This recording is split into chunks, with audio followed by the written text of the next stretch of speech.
दोस्तों, चुनाव के नतीजे अब आने शुरू हो चुके हैं। आप लोगों ने भी रुझान तो देख ही लिया होगा। अब दोस्तों, उम्मीद की जा रही थी कि एक ऐसी सरकार बनेगी जिसमें बीजेपी के पास कम से कम एक खुद की मेजॉरिटी हो और एनडीए के पास ठीक ठाक बढ़िया 350 से ऊपर सीट्स हो। इसकी उम्मीद भी की जा रही थी। एग्जिट पोल भी कुछ इसी तरफ इशारा कर भी रहे थे और वही एग्जिट पोल देखने के बाद मंडे को स्टॉक मार्केट बहुत ज्यादा तेजी से आगे बढ़ा था। एक दिन में कुछ स्टॉक्स ऐसे थे जो 15-15% बढ़े थे। सिर्फ और सिर्फ मंडे को ही नहीं, एग्जिट पोल आने के पहले फ्राइडे को भी आपको ये ट्रेंड देखने मिल रहा था। अब दोस्तों, उम्मीद की जा रही थी कि जो एग्जिट पोल में दिख रहा था कुछ वैसा ही रुझानों में दिखना शुरू हो जाए। लेकिन दोस्तों, ये जो रुझान आए हैं इससे मार्केट बहुत ज्यादा निराश हुआ है। 5 साल का अब तक का सबसे बड़ा, वन ऑफ दी सबसे बड़ा मार्केट क्रैश आपको देखने मिल रहा है। 5 साल में बहुत कम ही बार इससे अधिक मार्केट क्रैश एक दिन में हुआ है।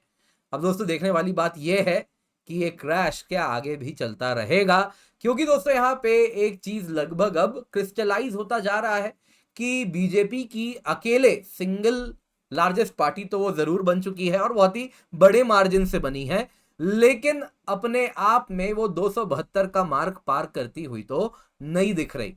साथ ही साथ अगर आप देखें दोस्तों, तो यहाँ एनडीए लेकिन एक कंफर्टेबल मेजॉरिटी बना चुका है। करीबन 300 के आसपास वो दिख रहा है। लेकिन देखने वाली बात यह है कि इस 300 में 2 बैसाखी जुड़े हुए हैं। एक जाने माने नीतीश कुमार जी हैं और दूसरे चंद्रबाबू नायडू जी हैं।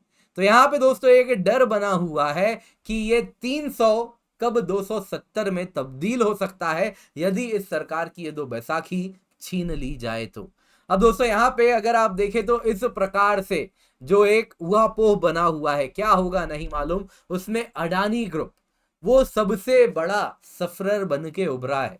एक दिन में कई स्टॉक्स ऐसे हैं जो 20-20% डूबे हैं।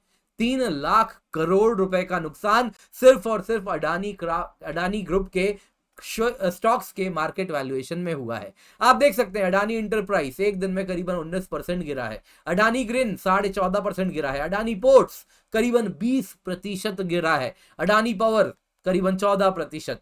अडानी एनर्जी सॉल्यूशंस करीबन 17%। वैसे ही आप देख सकते हैं बाकी ग्रुप्स की, अडानी ग्रुप के बाकी स्टॉक्स भी किस तरीके से गिरे हैं। दोस्तों, यहाँ पे वैसे मैं बताना चाहूंगा, अगर आप अडानी ग्रुप के स्टॉक्स देखें तो ये पिछले 2 दिन में भी बड़े ही असाधारण तरीके से ऊपर भी गए थे। 12%, 14% ऐसे ऊपर भी गए थे और अब उस लेवल से करीबन थोड़े नीचे आ चुके हैं।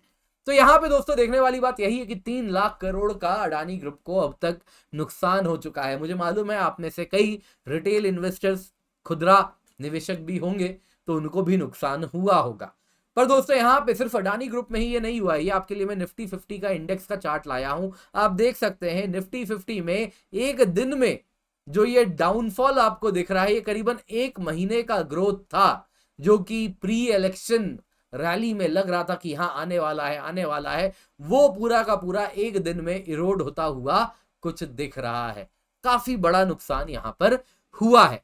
दोस्तों, इतना ही नहीं, अगर आप देखें सिर्फ अडानी नहीं, जो हाई नेट वर्थ इंडिविजुअल्स जो कि काफी ज्यादा पैसा डाल रहे थे, डोमेस्टिक इंस्टीट्यूशनल इन्वेस्टर्स जो पैसा डाल रहे थे, उनका जो फेवरेट स्टॉक था पावर फाइनेंस कॉर्पोरेशन 20% गिरा है। REC limited 19.8। वैसे ही आप देखें बाकी स्टॉक्स भी, Bharat electronics limited 19%, Adani ports 15%, Adani enterprises 15%, bank of Baroda 14.5%, LIC housing finance 13.5%। तो काफी मेजर डाउनफॉल थ्रू आउट आपको देखने मिल रहा है। पीएसयू स्टॉक्स में भी आपको बहुत बड़ा नुकसान देखने मिल रहा है। आप यहां पे देख सकते हैं पिछले 10 सालों का बिगेस्ट फॉल्स कौन कौन से हुए हैं।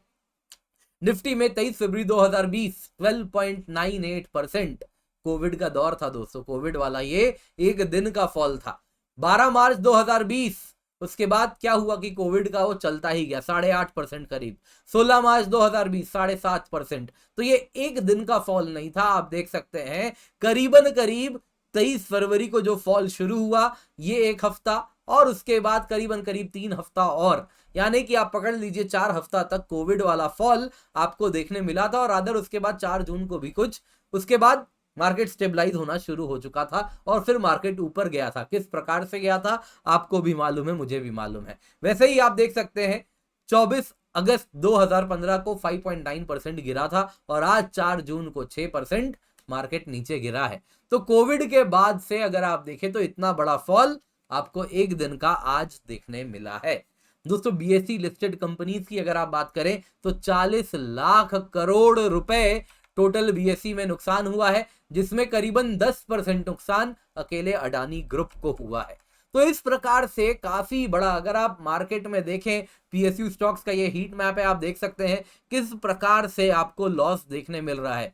Power finance corporation, REC limited, Hindustan copper, ONGC, Canara bank, union bank, national aluminium corporation, bank of India, किस प्रकार से मिधानी, सब में आपको डाउन दिखना शुरू हुआ है। एसबीआई में, सब में आपको दिख रहा है। वैसे ही अगर आप देखें तो बीईएल, भारत इलेक्ट्रॉनिक्स लिमिटेड, उसमें किस प्रकार का नुकसान हुआ। गेल कल बहुत ज्यादा बड़ा था, उसमें नुकसान आपको दिख रहा है। बैंक ऑफ बड़ौदा कल जबरदस्त आगे बढ़ा था, आज 15% गिरा है। तो इस प्रकार से जो भी गेन हुआ था पिछले कुछ दिनों का, सभी का सभी यहां पर गिरता हुआ दिख रहा है। पर दोस्तों अगर आप रिटेल इन्वेस्टर हैं तो यहां पे ऐसा नहीं है सब कुछ खत्म हो चुका है, पैसा फिर बनेगा। मार्केट तो ऐसे ही चलता है। यहां पे दोस्तों देखने वाली बात क्या है, अगर आप स्टॉक मार्केट की बात करें तो इलेक्शन ईयर में यूजुअली 25.5% का रिटर्न स्टॉक मार्केट देता है। दोस्तों यहां पे आप देख सकते हैं 1996 में, अगर आप बात ना करें 96, 98, 99, हालांकि 99 में अच्छा खासा स्टॉक मार्केट ने रिटर्न दिया था, लेकिन वो प्री 2000 वाला ईयर्स था स्टॉक मार्केट। उतना ज्यादा भारत का जितना आज मैच्योर हो चुका है कुछ वैसा नहीं था। लेकिन अगर आप पोस्ट 2000 भी देखें तो 2004 में जब कांग्रेस आई थी, सरकार बदली थी, उसके बाद 10.7% आप देख सकते हैं मार्केट बढ़ा। उस साल में स्टॉक मार्केट ने रिटर्न्स दिया था। दोस्तों उस वक्त भी ऐसा ही हुआ था। 2004 में जब वाजपेयी जी की सरकार गई थी तो स्टॉक मार्केट कुछ सेशंस तक गिरता गया था, बुरे तरीके से गिरा था, लेकिन साल भर में 10.7% का रिटर्न वो तब भी दिया है। वही 2009 में देखें 75.8% था। ये वो साल था जब सरकार वापस चुन के आई थी, तो कंटिन्यूटी बनी हुई थी। 2014 यहां पे आप देख सकते हैं 31.4% का रिटर्न दिया था। 2019 में मोदी सरकार वापस आई थी, 12% का आपको रिटर्न देखने मिला था। इस बार भी वही हो रहा है, मोदी सरकार वापस आने वाली है तो हाँ रिटर्न्स तो वापस देखने मिलेगा। लेकिन अगेन देखने वाली बात यह होगी कि ये मोदी सरकार क्योंकि पूर्ण रूप से अपने आप नहीं, कहीं ना कहीं सपोर्ट पे चलने वाली है बीजेपी के। लेकिन देखने वाली बात यह है कि ऑलरेडी पहले से ही घोषित अलायंस पार्टनर्स हैं, बट अगेन नीतीश कुमार जी भी हैं इसमें, तो कहीं ना कहीं एक संदेह तो हमेशा बना रहता है। पर मुझे नहीं लगता कुछ वैसी समस्या होने वाली है, और भी अलायंस पार्टनर्स तैयार हो जाएंगे। बाकी आप क्या समझते हैं इसके बारे में जरूर बताएं। बाकी आपके लिए और एक वीडियो में लेकर के आऊंगा कि कैसे होने वाली है, क्या क्या रिफॉर्म एजेंडा अब रुकता हुआ दिख रहा है और कौन कौन सा अभी भी चलता रहेगा। तो एक वो इन डेप्थ एनालिसिस आपके लिए हम लेकर के आते हैं। रादर मैं सोच रहा हूँ उसको काफी ज्यादा प्रयास करेंगे कि लाइव में ही डिस्कस करें। उम्मीद करता हूँ दोस्तों आपको वीडियो पसंद आई होगी, लाइक जरूर करें। बाकी आप हमें इंस्टाग्राम पे, ट्विटर पे फॉलो करें, किंजल_GS मेरा हैंडल है। इंस्टाग्राम पे हमें फॉलो करें। और इतना ही नहीं दोस्तों, इस वीडियो को लाइक करें, शेयर करें, भारत संवाद को सब्सक्राइब करें। और एक वीडियो आ रहा होगा, इसको अवश्य देखिएगा और बेल आइकन जरूर दबाइएगा।